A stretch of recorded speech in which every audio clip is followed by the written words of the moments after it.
जय श्री राधे कृष्णा। ओम कुकरेजा चैनल पर आपका हार्दिक स्वागत है। हरि अनंत हरि कथा अनंता में आज सुनिए धरती के सबसे पहले ज्योतिर्लिंग की महिमा। देश में शिव के जो 12 ज्योतिर्लिंग है उनके बारे में मान्यता है कि अगर सुबह उठकर सिर्फ एक बार भी 12 ज्योतिर्लिंगों का नाम ले लिया जाए तो सारा काम हो जाता है। सोमनाथ का ज्योतिर्लिंग इस धरती का पहला ज्योतिर्लिंग है। इस ज्योतिर्लिंग की महिमा बड़ी विचित्र है। शिव पुराण की कथा के हिसाब से प्राचीन काल में राजा दक्ष ने अश्विनी समेत अपनी 27 कन्याओं की शादी चंद्रमा से की थी। 27 कन्याओं का पति बन के चंद्रमा बेहद खुश हुए। कन्याएं भी चंद्रमा को वर के रूप में पाकर अति प्रसन्न थीं। लेकिन ये प्रसन्नता ज्यादा दिनों तक कायम नहीं रह सकी, क्योंकि कुछ दिनों के बाद चंद्रमा उनमें से एक रोहिणी पर ज्यादा मोहित हो गए। ये बात जब राजा दक्ष को पता चली तो वो चंद्रमा को समझाने गए। चंद्रमा ने उनकी बातें सुनी, लेकिन कुछ दिनों के बाद फिर रोहिणी पर उनकी आसक्ति और तेज हो गई। जब राजा दक्ष को ये बात फिर पता चली तो वो गुस्से में चंद्रमा के पास गए। उनसे कहा कि मैं तुमको पहले भी समझा चुका हूं, लेकिन लगता है तुम पर मेरी बात का असर नहीं होने वाला। इसलिए मैं तुम्हें शाप देता हूं कि तुम क्षय रोग के मरीज हो जा। राजा दक्ष के इस श्राप के तुरंत बाद चंद्रमा क्षय रोग से ग्रस्त होकर धूमिल हो गए। उनकी रोशनी जाती रही। ये देखकर ऋषि मुनि बहुत परेशान हुए। इसके बाद सारे ऋषि मुनि और देवता इंद्र के साथ भगवान ब्रह्मा की शरण में गए। फिर ब्रह्मा जी ने उन्हें एक उपाय बताया। उपाय के हिसाब से चंद्रमा को सोमनाथ के इसी जगह पर आना था। भगवान शिव का तप करना था और उसके बाद ब्रह्मा जी के हिसाब से भगवान शिव के प्रकट होने के बाद वो दक्ष के शाप से मुक्त हो सकते थे। इस जगह पर चंद्रमा आए। भगवान वृषभध्वज का महामृत्युंजय मंत्र से पूजन किया। फिर 6 महीने तक शिव की कठोर तपस्या करते रहे। चंद्रमा की कठोर तपस्या को देखकर भगवान शिव खुश हुए। उनके सामने आए और वर मांगने को कहा। चंद्रमा ने वर मांगा कि हे भगवान, अगर आप खुश हैं तो मुझे इस क्षय रोग से मुक्ति दीजिए और मेरे सारे अपराधों को क्षमा कर दीजिए।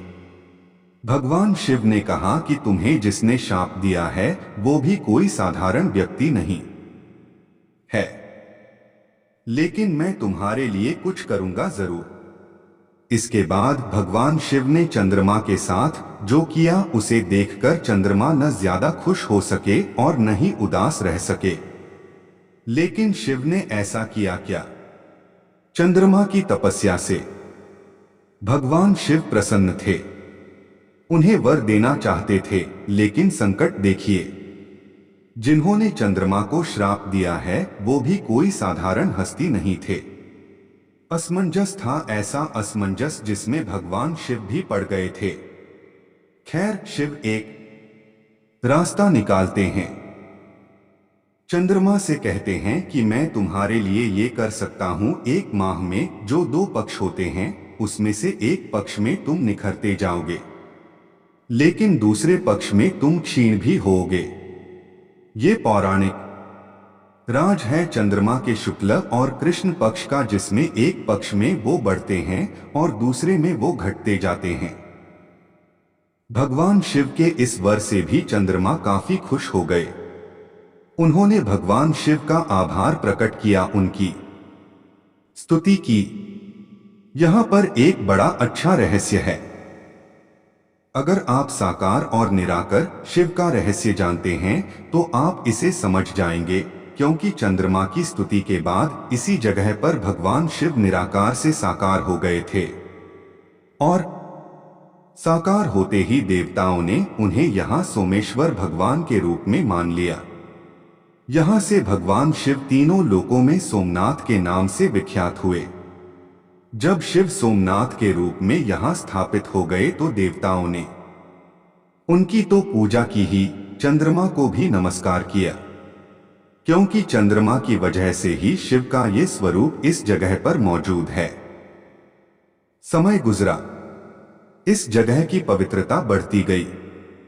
शिव पुराण में कथा है कि जब शिव सोमनाथ के रूप में यहां निवास करने लगे तो देवताओं ने यहां एक कुंड की स्थापना की। उस कुंड का नाम रखा गया सोमनाथ कुंड।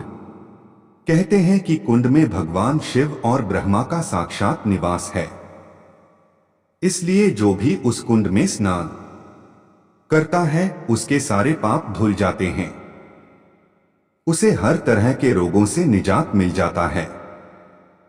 शिव पुराण में लिखा है कि असाध्य से असाध्य रोग भी कुंड में स्नान करने के बाद खत्म हो जाता है।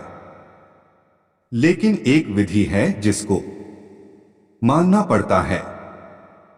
अगर कोई व्यक्ति क्षय रोग से ग्रसित है तो उसे उस कुंड में लगातार 6 माह तक स्नान करना होगा। ये महिमा है सोमनाथ की।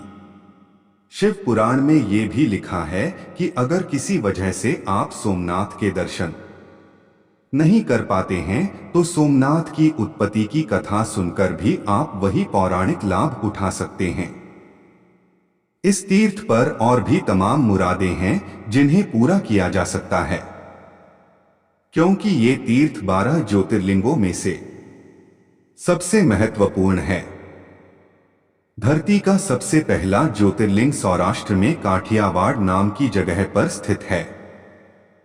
इस मंदिर में जो सोमनाथ देव हैं, उनकी पूजा पंचामृत से की जाती है।